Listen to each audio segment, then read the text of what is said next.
Hi, my name's John, and this is Business Update.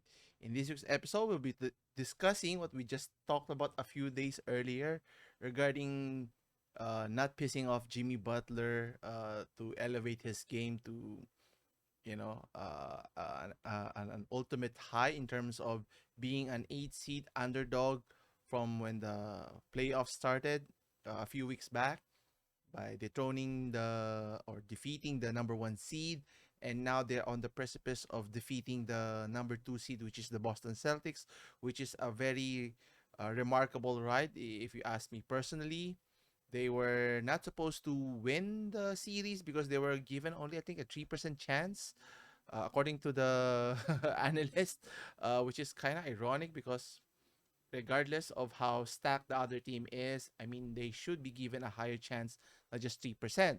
And lo and behold, based on what we discussed last time, they were able to steal two home games in Boston and be up 2-0. And then when they came back to Miami, they were able to win convincingly and be up 3-0. And everyone was touting that they were going to sweep the Boston Celtics, but that's not the case. And here we are today, a few days, a week later.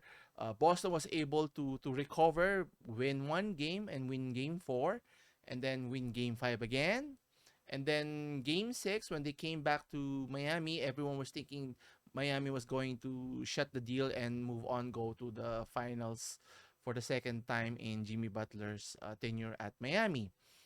Well, things didn't go as planned. I mean, they were playing well. They were up by a few points by the end of the game, but things happened for a reason. And by some fluke shot of Mr. White, with point 0.3 of a seconds left, I think he was able to get the putback and get the winner, and which shocked everyone. And if you were in that experience, devastating loss, one would consider that they would, you know, falter come game seven, which they have to go to Boston.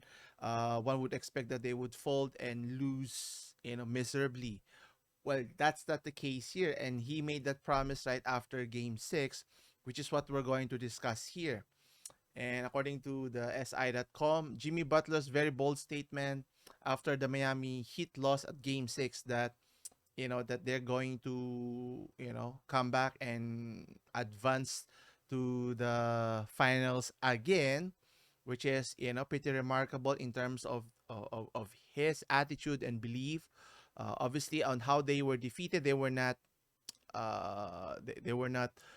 overwhelmed in terms of scoring points, but it came to the last ball possession, which obviously could take it in two ways: a heartbreaking loss or a learning experience that things happen. It's how you overcome adversity, which is pretty remarkable with what happened in game 7. As as of this recording, just watching the game earlier today, they were able to win convincingly and win by a large margin. I think as much as 20 points. Yeah, close to 19 points. So 84 to 103. And obviously, no one is, hopefully betting against the team again. But obviously, going to the finals with the Denver Nuggets, they're still, again, the underdogs because of the two-time MVP Nikola Jokic helming the middle. And in all of the positions, they have a very deep team, and it's going to cause problems for the Miami Heat. But not taking away what Miami has achieved here, with obviously at the forefront you have Jimmy Butler and obviously his partner Bam Adebayo. I think he needs to score more points if Miami has going to have a chance. And now they have discovered a another scorer, which is in Caleb Martin, who played spectacularly in this recent series with Boston Celtics. And the question here is, can they make enough stuffs to battle the Denver Nuggets and have a chance of winning the game?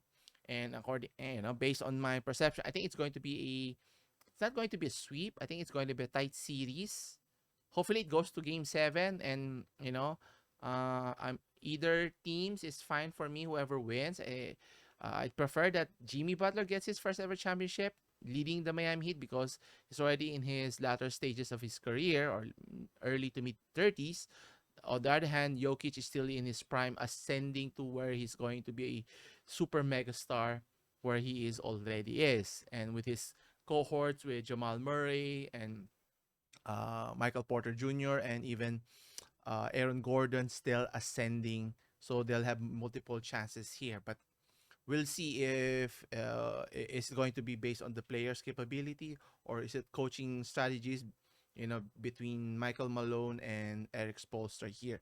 So we'll have to wait and see how that pans out. But hats off to the Miami Heat, to the group of Eric Spoelstra, to Jimmy Butler, Bam Adebayo, Caleb Martin. All of those undrafted players were able to outperform their potential, and they're now at the precipice of winning their championship, post LeBron era of the Miami Heat. So good luck to them, and we'll keep you updated if there's anything interesting that rises within the series here. Just wanted to share a tidbit of the story that just happened recently. So we'll see. Anyway, that's it for this week. Come back again on Wednesday for more business update. As always, I'll see you in the next one.